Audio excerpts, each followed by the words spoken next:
Assalamualaikum warahmatullahi wabarakatuh.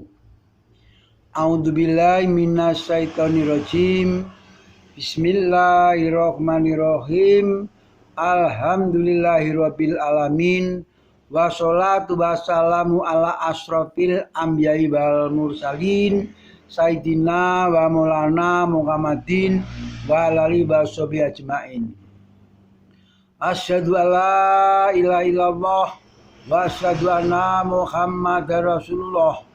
Subhanallah, subhanallah, walhamdulillah, ilaha illallah, la haula wala quwata illa billahil wa ala alihi washabihi ajmain walhamdulillahirabbil alamin. Amma ba'du. Baiklah anak-anak yang berbahagia, pada kesempatan ini Pak Haryono akan meneruskan pembelajaran sejarah mengenai kompetensi dasarnya, yaitu tentang kerajaan Hindu-Buddha di Indonesia dengan materi tentang kerajaan Mataram kuno di Jawa Tengah.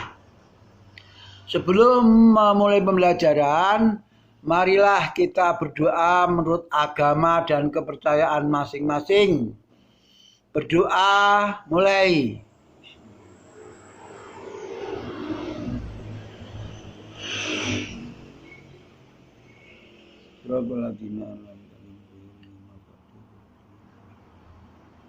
Selesai. Yaitu mengenai kerajaan Mataram kuno. Merupakan kerajaan yang bercorak Hindu-Buddha. Karena di zaman dinasti itu ada dua dinasti yang berbeda, yaitu dinasti Sailendra dan dinasti Sanjaya. Di mana dinasti Sanjaya yang dalam cerita termasuk memeluk agama Buddha, sedangkan bangsa Sailendra memeluk agama Hindu.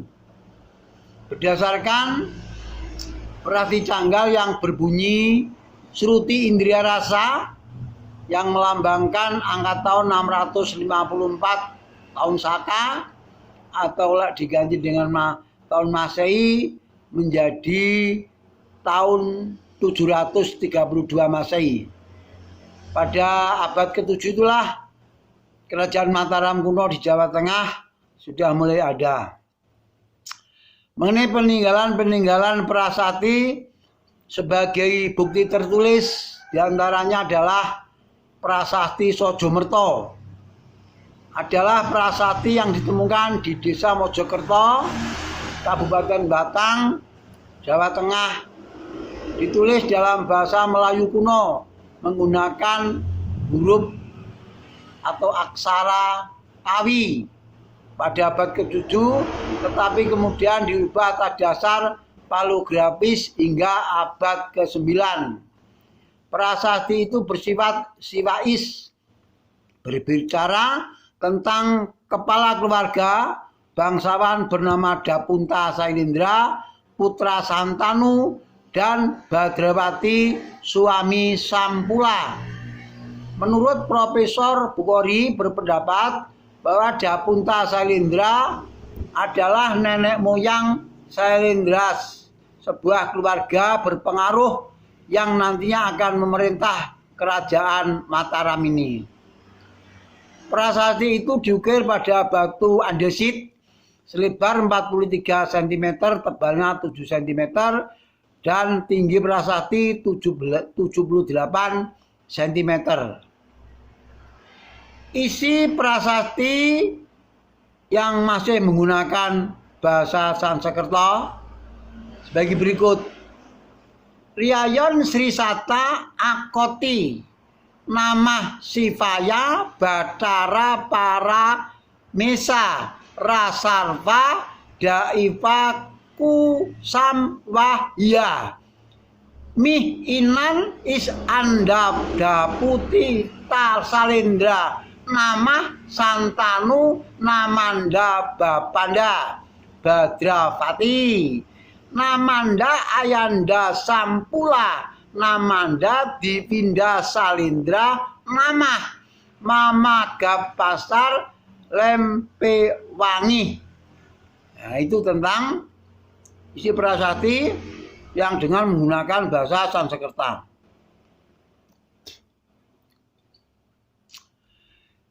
Yang diartikan bahwa Dewa Siwa, Batara, Parameswara dan semua dewa dari Dapunta Sailendra yang terhormat. Santanu adalah nama ayahnya, Badrawati adalah nama ibunya, Sampula adalah nama istri bangsawan Sailendra.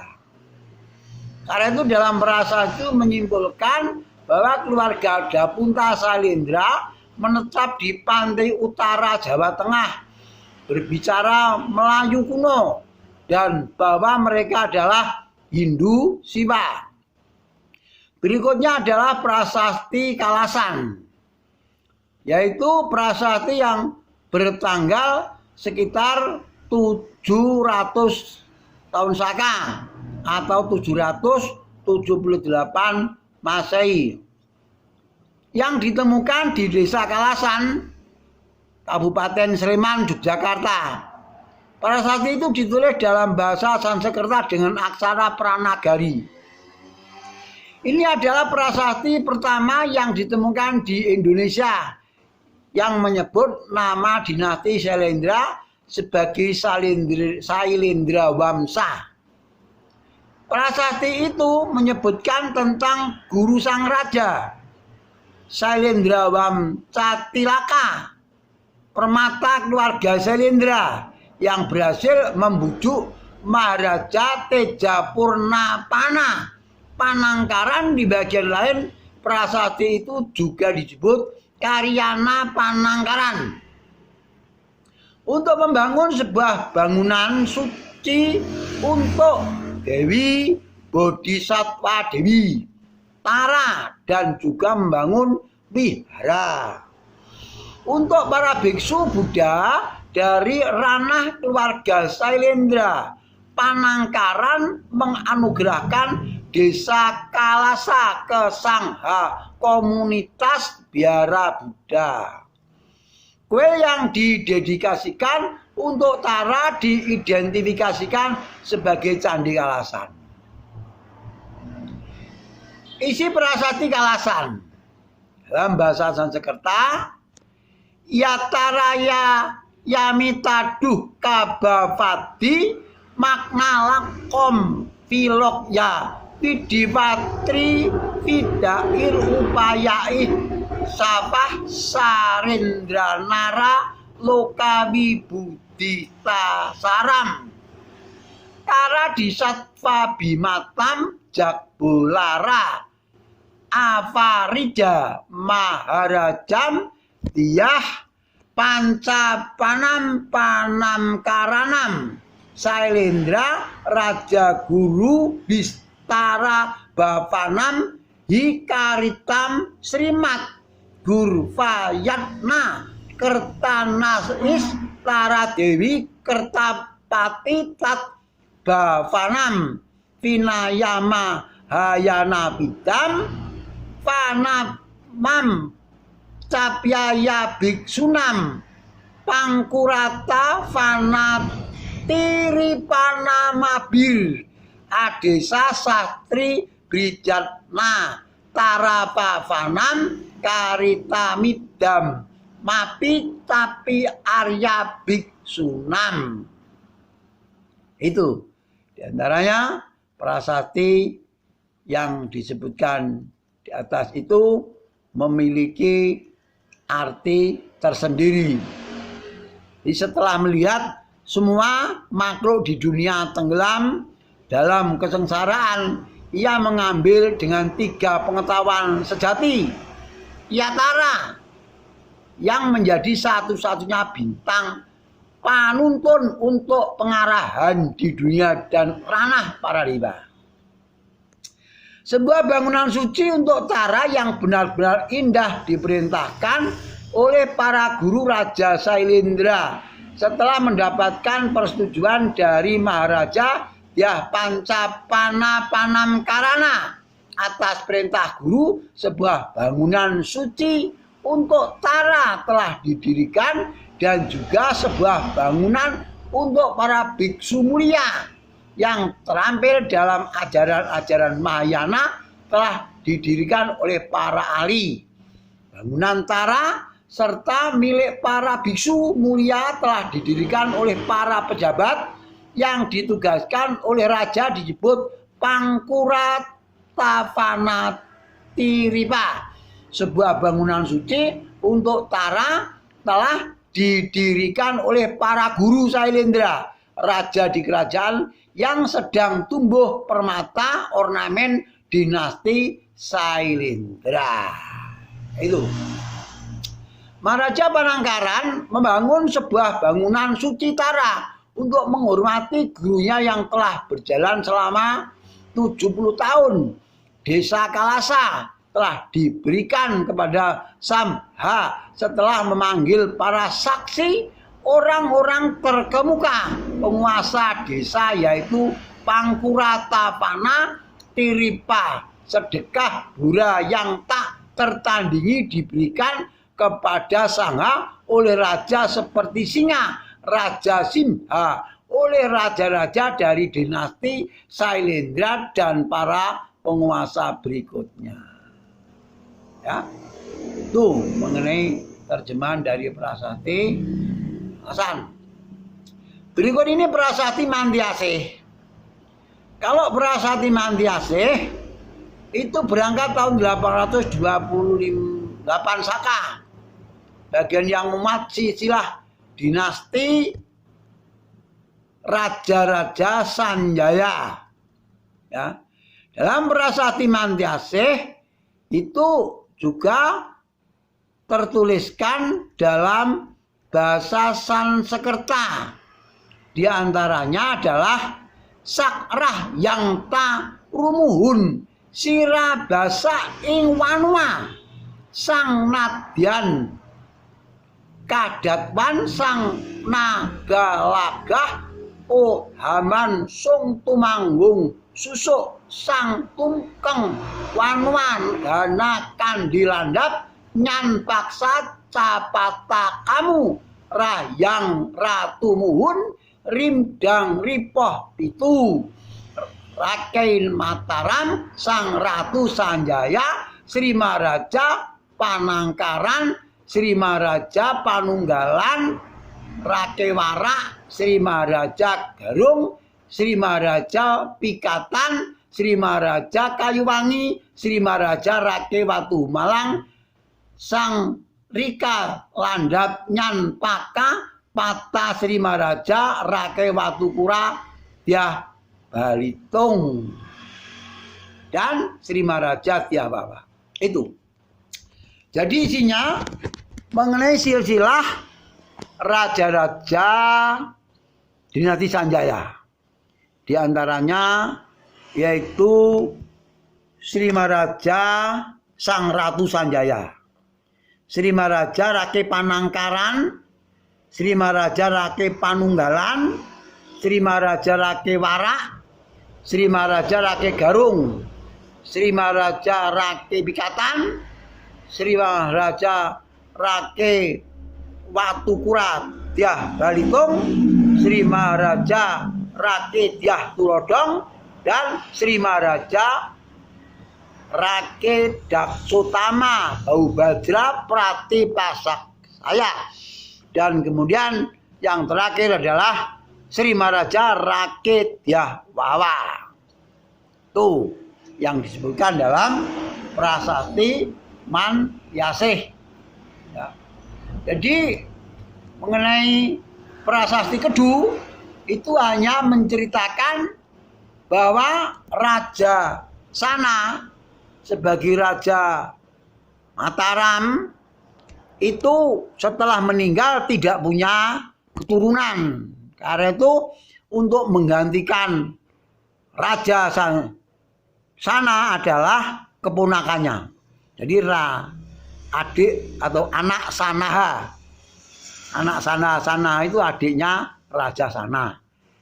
Anak Sana bernama Sanjaya. Itu disebutkan dalam Prasasti Kedu.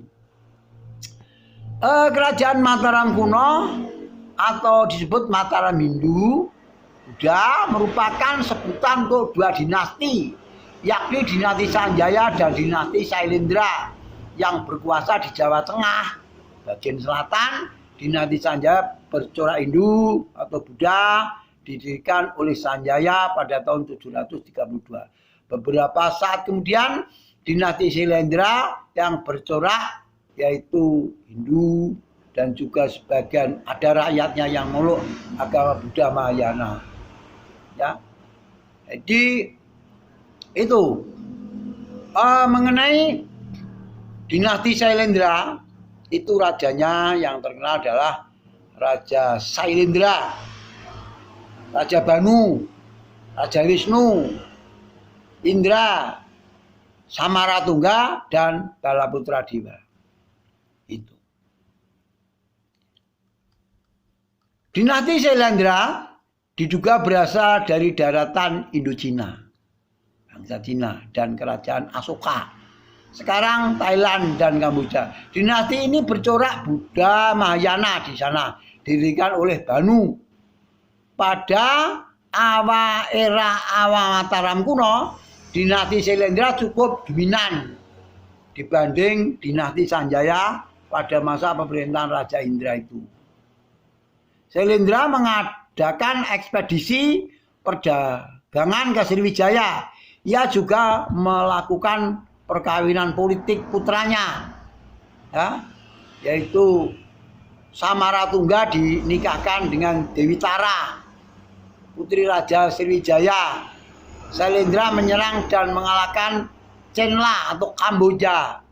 Kemudian sempat berkuasa di sana selama beberapa tahun.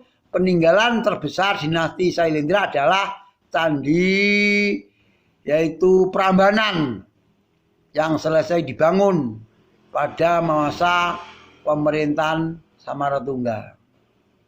Maharaja Dewa dari kerajaan Asoka memerintahkan anak-anaknya untuk menyebarkan ajaran yang dianut mereka, yakni Hindu. Sedangkan bangsa Chin menyebar agama Buddha. Bangsa Sanjaya cikal bakalnya dari kerajaan Asoka, sedangkan bangsa Sailendra cikal bakalnya dari bangsa Chin dan Qing. Dinasti Sanjaya. Tak banyak yang diketahui sejarah dinasti Sanjaya sejak sepeninggal Raja Sana. Rakai Pikatan yang waktu itu menjadi pangeran dinasti Sanjaya menikah dengan Pramudawardhani, putri Raja dinasti Sailendra. Yaitu pengaruh Sanjaya yang bercorak Buddha mulai dominan di Mataram, menggantikan agama yang lain kayak Hindu. Rakai Pikatan bahkan mendesak Raja Balaputra Dewa, putra Samaratungga dan Dewi Tara. Era dinasti Sailendra berakhir yang ditandai dengan larinya Balaputra Dewa ke Sriwijaya yang sempat menjadi raja di kerajaan Sriwijaya.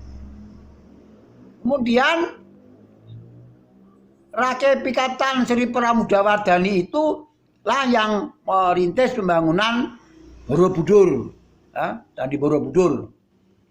Itu pada masa itu ditulis karya sastra Ramayana dalam bahasa Kawi, ya. Jadi mengenai peninggalan kerajaan Mataram kuno, diantaranya adalah candi. Candi berasal dari kata Candika Griya, artinya rumah para dewa. Karena itu fungsi candi itu sebagai tempat pemujaan kepada para dewa, sebagai tempat penyimpanan jenazah para raja, tempat bersemedi pada zaman Hindu-Buddha.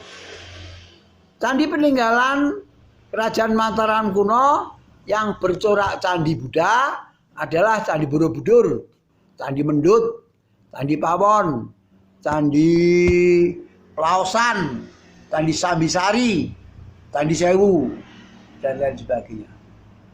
Sedangkan yang bercorak Hindu-Buddha adalah Candi Prambanan, Candi Kalasan, dan Candi Dieng.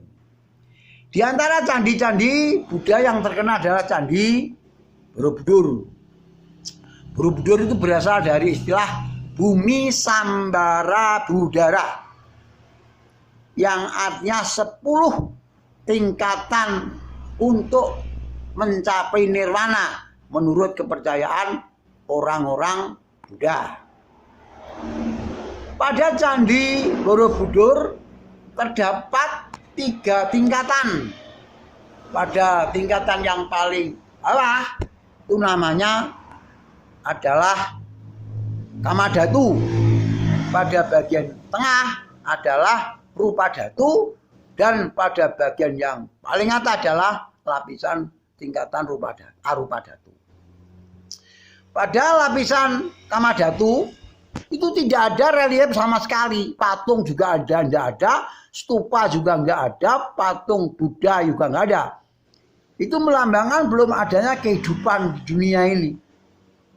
Menurut orang Muslim itu diidentikan dengan alam arwah, alam di mana manusia itu belum lahir di dunia.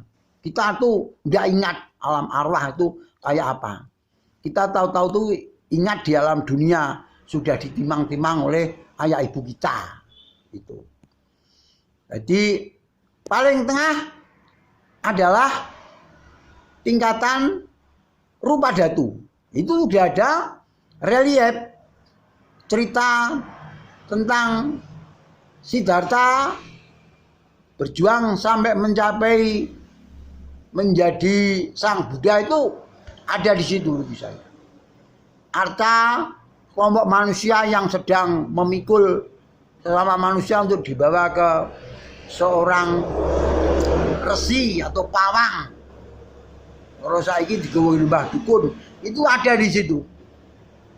Juga cerita tentang kehidupan manusia, pengetahuan baik dan pengetahuan buruk, dan cerita tentang adanya relief perahu layar, flora dan fauna, relief tumbuh-tumbuhan dan binatang di situ ada. Yang jelas itu melambangkan kehidupan di dunia yang fana ini.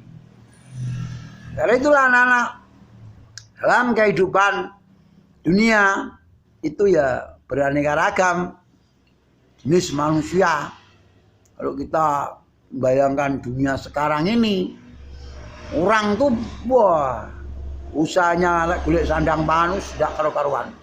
Sing dadi bakul, sing dadi iki, sing dadi macam-macam. Itulah kehidupan dunia yang konon dalam kisahnya Borobudur dalam lapisan yang paling tengah, yaitu lapisan Rupadhatu. Ya. Terus kalau kita melihat pada tingkatan yang paling atas, di sana tidak ada relief, flora dan fauna tidak ada, cerita manusia tidak ada, yang ada adalah stupa. Bahkan ada stupa yang berterawang, yang bolong-bolong, ada ventilasinya gitu. Di dalamnya terdapat arca Buddha. Itu menurut kepercayaan orang-orang Buddha, katanya sang Buddha sudah mencapai nirwana. Itu cerita tentang Dhyani Buddha, Amoghasiddha.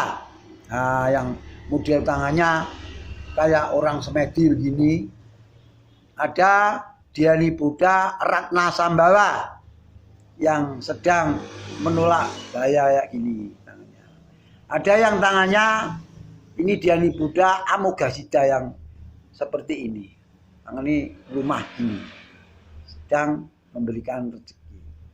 Ada yang begini, Dhyani Buddha Vairosana, Dhyani Buddha Amoghasiddha, Dhyani Buddha Amitabha. Ya, itu tentang pada lapisan paling atas. Karena itu Borobudur itu dalam cerita dulu di kanan kirinya itu danau. Jadi Candi Borobudur itu dulu diapit, yaitu danau. Kalau masuk situ naik perahu. Di kanan kirinya terdapat bukit yang namanya Bukit Menoreh, ya, gitu. Kemudian pada Candi Borobudur ini dulu ditemukan zaman Belanda. Itu merupakan kayak gunung gitu. Gudukan gunung, stupanya yang paling atas menjulang. Ditemukan, kemudian diekskavasi, kemudian ditemukan puncak-puncaknya, terus digali, ternyata itu adalah candi yang seperti itu. Ya. Mengenai Candi Prambanan, juga candi Hindu yang terkenal ini. Konon ada cerita rakyat tentang Candi Prambanan, di mana Candi Prambanan ini candi Hindu. Di situ ada patung, yaitu Siwa Mahaguru, Siwa Mahakala, Siwa Bhairava. Kalau candi Hindu itu tidak ada stupa, hanya arca-arca perwujudan. Bahkan ada di dalamnya adalah yaitu patung Ganesha, patung Durga Mahesa Suramardini, atau dikenal patung Roro Jonggrang. Itu mengandung cerita rakyat bahwa cerita Roro Jonggrang, pertempuran yang besar antara Raja Pengging dengan Ratu Boko, kerajaan Ratu Boko, di mana dimenangkan Raja Pengging. Nah, Raja Pengging ini panglimanya adalah Bandung Bondowoso. Semua saudara-saudara Roro Jonggrang sudah mampus semua, dibunuh oleh Bandung Bondowoso. Karena itu tinggal satu panglimanya Kerajaan Ratu Boko, yaitu si Roro Jonggrang. Wah, Bandung Bondowoso ora tega mateni Roro Jonggrang. Kenapa? Karena Roro Jonggrang itu orangnya cantik. Seperti halnya gadis Narismari, identik dengan Kendedes. Orangnya cantik, rambutnya mengurai, sehingga Bandung Bondowoso itu enggak tega mau membunuh. Orang laki-laki yang normal tuh suruh membunuh wanita yang cantik, masih gadis ya enggak mau.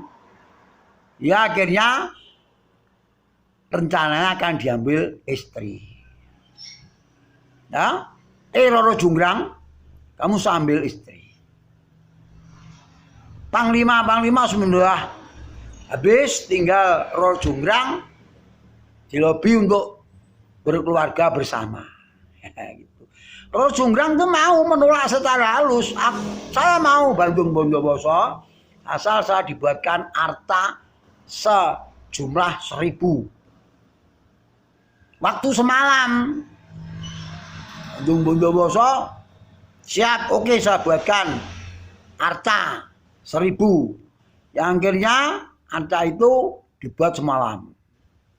Kok iso dadi wong nggih patung wong normal ya saulan rong karuan dadi ya. Malam. Akhirnya pada pagi hari ditunjukkan oleh si Bandung Bondowoso. Itu Roro Jonggrang sudah jadi patungnya 1000. Dilihat. Dihitung kurang 1. Saya tidak mau Bandung Bondowoso karena ini kurang 1. Batal saya untuk menjadi istrimu. Akhirnya Bandung Bondowoso cedak nih. Karena kurang 1, maka yang menggantikan patung ini adalah Roro Jonggrang sendiri. Wah, akhirnya Roro Jonggrang itu menjadi harta. Itu di Prambanan ada harta, Roro Jonggrang juga ada. Ya, itu cerita rakyat, mitologi rakyat Jawa Tengah yang menjadi sedapnya cerita sejarah Mataram kuno. Cerita sejarah itu kalau tidak ada mitos yang begitu itu kurang sedap. Masa kurang micin. Tidak ada Gudong Salam atau jeruk nipisnya, itu ada. Ya nggak apa-apa, itu cerita rakyat yang mendukung kebenaran sejarah secara fiktif. Ya, jangan hilangkan itu untuk anak cucu kita, untuk menelurkan cerita sejarah. Demikianlah mengenai kerajaan Mataram kuno. Ini masih separuh. Untuk pertemuan mendatang saya jelaskan tentang masa kemunduran kerajaan Mataram, pindahnya kerajaan-kerajaan Mataram kuno dari Jawa Tengah ke Jawa Timur dengan tampilnya seorang tokoh Empu Sendok yang bergelar Sri Maharaja Rake Ino Empu Sendok Sri Sajana Wikramat Dharma Tunggawijaya. Jadi saya cukup sekian dulu, nanti kita sambung pertemuan lagi. Akhirul kalam, wabillahi taufik wal hidayah. Wassalamualaikum warahmatullahi wabarakatuh.